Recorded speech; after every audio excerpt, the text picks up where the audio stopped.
নিয়ে কথা বলি, ভেরিকোসেল। হ্যাঁ, যে আমরা যদি দাঁড়ায় কাজ করি, অন্ডকোষে যদি চিনচিন করে ব্যথা করে, আমি আবারও বলছি, আমরা যদি দাঁড়ায় কাজ করি, অন্ডকোষ যদি একটু বড় হয়, আবার শুয়ে পড়লে স্বাভাবিক অবস্থায় চলে আসে, তাহলে বুঝতে হবে আপনার অন্ডকোষে কোনো প্রবলেম আছে।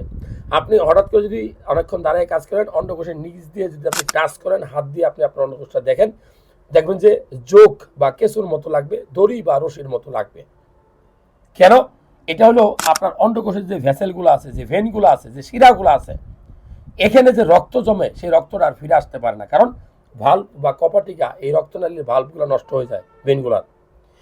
এখন ভেরিকোসেলি হলে কি হয়? চিনচিন করে ব্যথা করে, বাবা হওয়ার যা অনেক সময় কষ্টের হয়ে যায়, কারণ যাদের ভেরিকোসেলি রোগ আছে তাদের শুক্রাণুর কোয়ালিটি ভালো থাকে না। সো ডিয়ার ভিউয়ার্স, আপনার অন্ডকোষটা ভালো আছে কিনা, অন্ডকোষে ব্যথা করে কিনা, অন্ডকোষটা বড় হইলো কিনা, অন্ডকোষটা ঝুলে গেল কিনা, এই যে কথাগুলো, এগুলা হইলে আপনি অবশ্যই দেখা দিলে আপনি অবশ্যই একটা আল্ট্রাসোনোগ্রাম স্ক্রোডামের করবেন, একজন ডাক্তারের পরামর্শ নেবেন।